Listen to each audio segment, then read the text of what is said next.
Hi all, welcome back to our channel. ಎಲ್ಲರೂ ಹೇಗಿದ್ದೀರಾ? ಚೆನ್ನಾಗಿದ್ದೀರಾ ಅಂತ ಭಾವಿಸ್ತೀನಿ. ನಾವು ಚೆನ್ನಾಗಿದ್ದೀವಿ. ಇವತ್ತು ನಾನು ಬಿದಿರು ಕಳ್ಳೆ ಸಾಂಬಾರು ಮಾಡ್ತಾಯಿದ್ದೀನಿ. ನೋಡ್ಕೊಬರೋಣ ಹೇಗೆ ಮಾಡೋದು ಅಂತ. ಮೊದಲು ಇಲ್ಲಿ ಕಡಲೆಕಾಳು ಅವರೆಕಾಳು ಎರಡೂ ನೆನೆಸಿಡಬೇಕು ಓವರ್ ನೈಟು. ಎರಡೂ ಕುಕ್ಕರ್ಗೆ ಹಾಕ್ಬಿಟ್ಟು ನೀರು ಹಾಕ್ಬಿಟ್ಟು ಸ್ವಲ್ಪ ಅವರೆಬೇಳೆ ಹಾಕಬೇಕು ಮತ್ತು ಹೆಸರು ಕಾಳು ಸ್ವಲ್ಪ ಹಾಕಬೇಕು. ಆಮೇಲೆ ಸ್ವಲ್ಪ ಹೆಸರುಬೇಳೆ, ಆಮೇಲೆ ಅಲಸಂದೆ ಕಾಳು ಒಣಗಿರೋದು ಅದನ್ನು ತೊಳೆದ್ಬಿಟ್ಟು ಹಾಕ್ತಾಯಿದ್ದೀನಿ. ಸ್ವಲ್ಪ ತೊಗರಿಬೇಳೆ ಹಾಕ್ಬಿಟ್ಟು ಒಂದು ಸ್ವಲ್ಪ ಮಿಕ್ಸ್ ಮಾಡಿಬಿಟ್ಟು ಇವಾಗ ಕುಕ್ಕರ್ ಲಿಡ್ ಕ್ಲೋಸ್ ಮಾಡಿ ಒಂದು 4 ವಿಸಿಲ್ ಬರ್ಸ್ಬೇಕು. ಕಾಳುಗಳೆಲ್ಲ ಚೆನ್ನಾಗಿ ಬೇಯಬೇಕಲ್ವಾ, ಒಂದು 4 ವಿಸಿಲ್ ಕೂಗಿಸ್ಕೊಂಡು ಇವಾಗ ಓಪನ್ ಮಾಡ್ತಿದ್ದೀನಿ. ನೋಡಿ, ಚೆನ್ನಾಗಿ ಬೆಂದಿರುತ್ತೆ. ಬೆಂದಿದೆಯಾ ಅಂತ ಒಂದು ಸತಿ ನೋಡ್ಕೊಬೇಕು. ಇನ್ನೂ ಸ್ವಲ್ಪ ನೀರು ಹಾಕ್ಕೋಬೇಕು. ನೀವು ಯಾವತ್ತಾದರೂ ತಿಂದಿದ್ದೀರಾ ಕಳ್ಳೆ? ಗೊತ್ತಾ? ಕಮೆಂಟ್ ಮಾಡಿ ಗೊತ್ತಿದ್ರೆ. ನೋಡಿ, ಇದೇನೆ ಕಳ್ಳೆ, ಬಿದಿರು ಕಳ್ಳೆ. ಇದನ್ನು ಓವರ್ ನೈಟ್ ಈ ಥರ ಒರೆದ್ಬಿಟ್ಟು ಓವರ್ ನೈಟ್ ನೆನೆಸಿಡಬೇಕು ನೀರಲ್ಲಿ. ರಾತ್ರಿ ಎಲ್ಲ ನೆನೆಸಿಟ್ಟಿದ್ದಂಥ ಕಳ್ಳೆನ ಬೆಳಗ್ಗೆ ಎದ್ದು 4 ಸತಿ ತೊಳಿಬೇಕಾಗುತ್ತೆ. ನನಗಂತೂ ತುಂಬ ಇಷ್ಟ ಈ ಕಳ್ಳೆ ಸಾಂಬಾರು. ಇದು ಸೀಸನ್ಗೆ ಮಾತ್ರ ಸಿಗೋದಿದು, ಯಾವಾಗಲೂ ಇರಲ್ಲ. ಮತ್ತು ಈ ತೊಳೆದಿರೋ ಅಂಥ ಕಳ್ಳೆನ ನಾವು ಬೇಯಿಸಿರ್ತೇವಲ್ಲ ಕಾಳು, ಅದಕ್ಕೆ ಹಾಕ್ಕೊಳ್ಳೋಣ ಕುಕ್ಕರ್ಗೆ. ಕಳ್ಳೆ ಹಾಕ್ಬಿಟ್ಟು ಕುಕ್ಕರ್ ಲಿಡ್ ಕ್ಲೋಸ್ ಮಾಡಬಾರ್ದು, ಹಂಗೆ ಬೇಯಿಸ್ಬೇಕು. ಕಳ್ಳೆ ಕಾಳು ಎಲ್ಲ ಚೆನ್ನಾಗಿ ಸ್ವಲ್ಪ ಬೇಯಬೇಕು. ಕಳ್ಳೆ ಅರ್ಧ ಬೇಯಬೇಕಾಗುತ್ತೆ. ನೋಡಿ, ಚೆನ್ನಾಗಿ ಕುದೀತಿದೆ.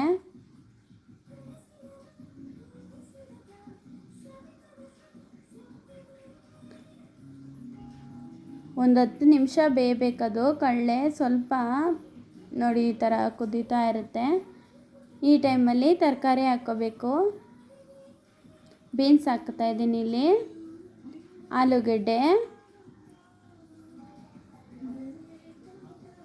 ಇದಕ್ಕೆ ಯಾವ ತರಕಾರಿ ಬೇಕಂದ್ರೆ ಹಾಕ್ಕೋಬೋದು. ಅಡ್ಲೆಕಾಯಿ, ಹೀರೆಕಾಯಿ ಯಾವುದಾದ್ರೂ ಹಾಕ್ಕೋಬೋದು. ಎಲ್ಲ ತರಕಾರಿ ಹಾಕಿದ್ರೂ ಟೇಸ್ಟ್ ಚೆನ್ನಾಗಿರುತ್ತೆ. ಇಲ್ಲಿ ಅಮ್ಮ ಸಡನ್ನಾಗಿ ಕಳ್ಳೆ ತಂದಿದ್ರು ಊರಿಂದ, ಅದಕ್ಕೆ ಅಂತಲೇ ನಾನು ಆಲೂಗಡ್ಡೆ, ಬೀನ್ಸು, ಬದನೆಕಾಯಿ ಮಾತ್ರ ಹಾಕ್ಬಿಟ್ಟು ಮಾಡ್ತಾಯಿದ್ದೀನಿ. ಇವಾಗ ರುಚಿಗೆ ತಕ್ಕಷ್ಟು ಕಲ್ಲುಪ್ಪು ಹಾಕ್ಕೊಳ್ಳೋಣ. ತರಕಾರಿನೂ ಚೆನ್ನಾಗಿ ಉಪ್ಪಿಡಿಬೇಕಲ್ವ. ಕಳ್ಳೆನೂ ಇವಾಗ ಅರ್ಧ ಬೆಂದಿದೆ. ತರಕಾರಿ ಜೊತೆ ಇನ್ನು ಚೆನ್ನಾಗಿ ಬೇಯುತ್ತೆ. ನೋಡಿ, ಕುದೀತಿದೆ. ಇವಾಗ ಸಾಂಬಾರು ಪುಡಿ ಹಾಕ್ತಾಯಿದ್ದೀನಿ. ಒಂದು 4 ಸ್ಪೂನ್ ಸಾಂಬಾರು ಪುಡಿ ಹಾಕ್ಕೋಬೇಕು. ಹಾಕ್ಬಿಟ್ಟು ಮಿಕ್ಸ್ ಮಾಡಿದ್ರೆ ಕುದೀತಾ ಇರುತ್ತೆ. ಇನ್ನೊಂದು ಸ್ವಲ್ಪ ಹೊತ್ತು ಕುದಿಸ್ಕೊಬೇಕು. ಉಪ್ಪು ಖಾರ ಎಲ್ಲ ಹಿಡಿಯುತ್ತೆ ಕಳ್ಳೆ ಎಲ್ಲ. ನೋಡಿ, ಈ ಥರ ಚೆನ್ನಾಗಿ ಕುದಿಬೇಕು. ಬೀನ್ಸು ಆಲೂಗಡ್ಡೆ ಮುಕ್ಕಾಲು ಭಾಗ ಬೆಂದಾದಮೇಲೆ ಈ ಬದನೆಕಾಯಿ ಹಾಕ್ತಾಯಿದ್ದೀನಿ. ಇವಾಗ ಬದನೆಕಾಯಿ ಹಾಕ್ಬಿಟ್ಟು ಮಿಕ್ಸ್ ಮಾಡಿಬಿಟ್ಟು ಬದನೆಕಾಯಿ ಸ್ವಲ್ಪ ಬೇಯೋ ತನಕ ಕುದಿಸ್ಕೊಬೇಕಾಗುತ್ತೆ. ಇವಾಗ ಸ್ವಲ್ಪ ತೆಂಗಿನಕಾಯಿ ತುರಿನೂ ಹಾಕ್ಕೋಬೋದು. ಕಾಯಿ ರುಬ್ಬಿಟ್ಟು ಕಾಯಲ್ಲೂ ಹಾಕ್ಕೋಬೋದು. ನಾನಿಲ್ಲಿ ತೆಂಗಿನಕಾಯಿ ಹಾಕ್ತಿದ್ದೀನಿ. ಚೆನ್ನಾಗಿ ಒಂದು ಸತಿ ಮಿಕ್ಸ್ ಮಾಡ್ಕೊಬೇಕು. ತೆಂಗಿನಕಾಯಿ ಸ್ವಲ್ಪ ಬೇಯಬೇಕಾಗುತ್ತೆ.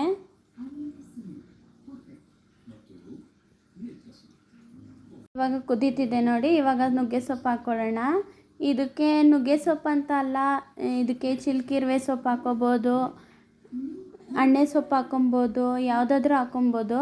ಇಲ್ಲಿ ನಾನು ನುಗ್ಗೆ ಸೊಪ್ಪು ಒಂದೇ ಇದ್ದಿದ್ದರಿಂದ ನುಗ್ಗೆ ಸೊಪ್ಪು ಒಂದೇ ಹಾಕಿ ಮಾಡ್ತಿದ್ದೀನಿ. ಇದಕ್ಕೆ ಎಲ್ಲ ಸೊಪ್ಪು, ಎಲ್ಲ ಕಾಳುಗಳು ಬೇಕಾಗುತ್ತೆ. ಇದಕ್ಕೆ ಚೆನ್ನಾಗಿರುತ್ತೆ ಕಳ್ಳೆ ಸಾಂಬಾರು ಅಂದರೆ. ಎಲ್ಲ ಸೊಪ್ಪು, ಎಲ್ಲ ಕಾಳುಗಳು ಹಾಕಿ ಮಾಡೋ ಅಂಥದ್ದು ಕಳ್ಳೆ ಸಾರು, ಬಿದಿರು ಕಳ್ಳೆ ಸಾಂಬಾರು.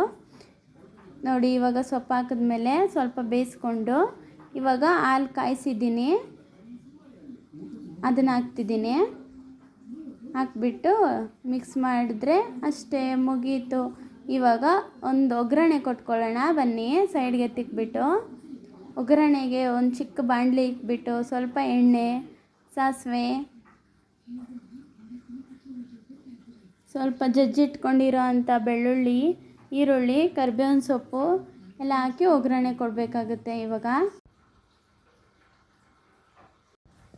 ಮೊದಲೆಲ್ಲ ನಮ್ಮ ಅಜ್ಜಿಯವರು ಕಲ್ಲಲ್ಲಿ ಒಗ್ಗರಣೆ ಕೊಡೋರಂತೆ, ಹೆಂಗೆ ಅಂತ ಗೊತ್ತಿಲ್ಲ. ಆದರೆ ಆಗಿನ ಕಾಲದಿಂದ ಈ ಕಳ್ಳೆ ಸಾಂಬಾರು ಮಾಡ್ಕೊಂಡು ಬಂದಿದ್ದಾರೆ. ಇದು ನನಗೆ ನಮ್ಮ ಅಜ್ಜಿನೇ ಹೇಳ್ಕೊಟ್ಟಿರೋ ಅಂಥ ಕಳ್ಳೆ ಸಾಂಬಾರು. ಇವಾಗ ಒಗ್ಗರಣೆ ಮಾಡಿರೋದನ್ನ ಸಾಂಬಾರ್ಗೆ ಹಾಕ್ಕೋಬೇಕು. ಸ್ವಲ್ಪ ಕೊತ್ತಂಬರಿ ಸೊಪ್ಪು ಉದುರಿಸ್ಕೊಂಡ್ರೆ ಕಳ್ಳೆ ಸಾಂಬಾರು ರೆಡಿ ಆಗುತ್ತೆ. ನೋಡಿ, ಇವಾಗ ಕಳ್ಳೆ ಸಾಂಬಾರು ರೆಡಿ ಆಯಿತು. ಇದು ಮುದ್ದೆ ಜೊತೆ, ಚಪಾತಿ ಜೊತೆ, ರೈಸ್ಗೆ ಎಲ್ಲ ಚೆನ್ನಾಗಿರುತ್ತೆ ಕಾಂಬಿನೇಷನ್ನು. ಈ ಕಳ್ಳೆ ಸಾಂಬಾರು ಅಂದರೆ ಸೀಸನ್ನು. ನಾನಂತೂ ಕಾಯ್ತಾ ಇರ್ತೀನಿ ಕಳ್ಳೆ ಯಾವಾಗ ಸಿಗುತ್ತೆ ಅಂದ್ಕೊಂಡು. ನನಗಂತೂ ಸಖತ್ ಇಷ್ಟ. ನೀವು ಒಂದ್ಸಲ ಟ್ರೈ ಮಾಡಿ ಇದೇ ರೀತಿ ಕಳ್ಳೆ ಸಾಂಬಾರು. ಕಳ್ಳೆ ಸಿಕ್ಕಿದಾಗ ಚೆನ್ನಾಗಿರುತ್ತೆ. ಟೇಸ್ಟ್ ಅಂತೂ ಸೂಪರಾಗಿರುತ್ತೆ. ಮುದ್ದೆ ಜೊತೆ ಕಳ್ಳೆ ಸಾಂಬಾರು ಸೂಪರಾಗಿರುತ್ತೆ ಊಟ. ನೀವು ಒಂದ್ಸಲ ಟ್ರೈ ಮಾಡಿ. ಇನ್ನೂ ನನ್ನ ಚಾನಲ್ ಯಾರ್ಯಾರು ಸಬ್ಸ್ಕ್ರೈಬ್ ಮಾಡಿಲ್ಲ, ಪ್ಲೀಸ್ ಸಬ್ಸ್ಕ್ರೈಬ್ ಮಾಡ್ಕೊಳ್ಳಿ. Thank you. Love you all.